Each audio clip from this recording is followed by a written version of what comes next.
cuenta que a la gente le cueste sacar lo mejor de sí mismo. La gente está deseando sacar lo mejor de sí mismo. El problema es que hay circunstancias en las que la persona, cualquier persona, puede estar viviendo situaciones que le producen emociones negativas y eso hace que su cerebro deje de funcionar. Y no solamente deje de funcionar, sino que empiezan a fluir algunas hormonas muy dañinas, como son el cortisol y los corticoides. Y esto siempre se viene generado por situaciones de miedo, situaciones de incertidumbre, situaciones de inseguridad. Es decir, la gente está deseando dar lo mejor de sí mismo, pero hay circunstancias en las que esto no es posible. Uno de nuestros instintos cerebrales más pronunciados es el instinto de aprender y comprender. Y cuando nosotros no hemos participado en el diseño de algo y no comprendemos o entendemos, nuestro cerebro se resiste a aplicarlo. Pero hay más razones. Es decir, que si me lo permites, yo puedo hacer la siguiente hipótesis. Los planes estratégicos detallados que se hacen en unas campanas de cristal donde los supuestamente inteligentes y valiosos se reúnen, sirven de muy poco, porque incluso hay quien dice que son mecanismos que tienen los altos directivos para contener la ansiedad que produce la incertidumbre del entorno. Por lo tanto, una estrategia y que además sea diferenciadora, porque ese es otro problema.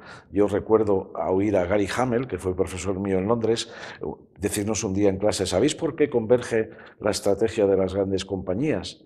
Y nosotros dijimos: no, dinos tú por qué. Dijo: porque todas hablan con los mismos consultores. Por lo tanto, dos cosas: que la estrategia sea algo participado en toda la compañía y que si el consultor viene sea para facilitar los procesos, pero que no sea el consultor el que diseña la estrategia. Todos somos curiosos por naturaleza. Acabo de decirte que el cerebro, o que uno de los instintos fundamentales es el deseo, el instinto de aprender y de comprender.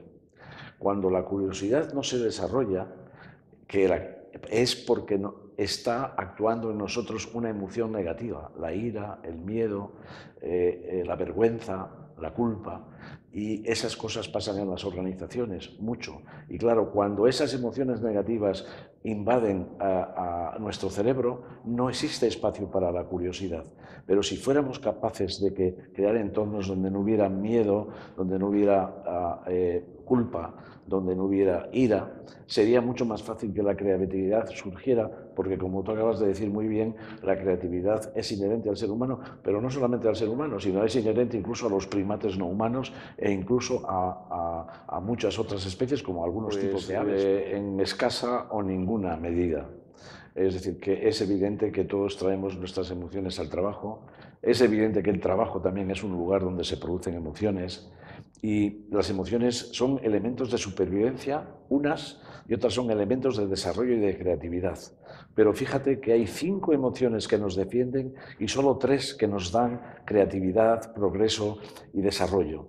Por lo tanto, tenemos que atender al aspecto negativo, que las organizaciones no sean entornos, o las familias, que produzcan toxicidad, lo cual significa que se ponen en marcha las emociones negativas y las emociones positivas, que son muchas menos. De las 8 emociones básicas, 5 son negativas y 3 solamente son positivas o nos permiten el desarrollo. Por lo tanto, una dirección, un líder que entienda el funcionamiento del cerebro, que sepa que cuando a un subordinado de cierta manera no le respete el estatus, o no le dé certidumbre, o no le dé la autonomía, o no se haga justicia con él, todas esas cosas están influyendo para que esas emociones negativas, en vez de ir calmándose y rebajándose, se incrementan y crecen.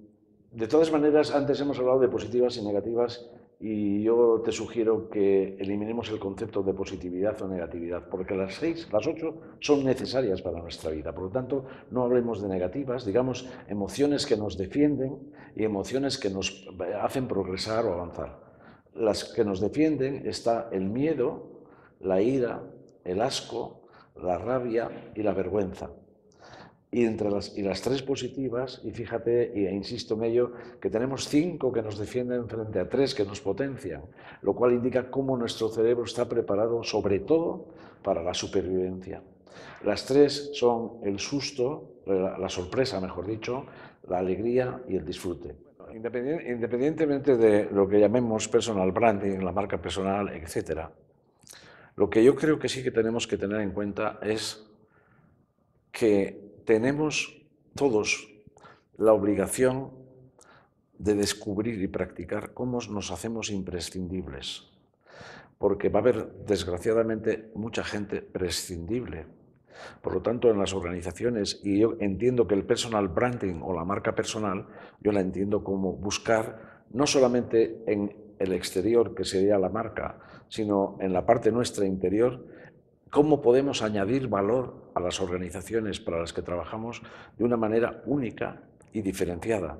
Y en ese sentido, si el personal branding ayuda a eso, es perfecto. Si no ayuda a eso, sería una especie de cáscara que dentro no tendría nada. Para mí tiene el sentido que acabo de decir, que sepamos que tenemos que ser imprescindibles. Y uno es imprescindible generalmente cuando hace aquello, mejor dicho, cuando hace más de aquello por lo que se le paga.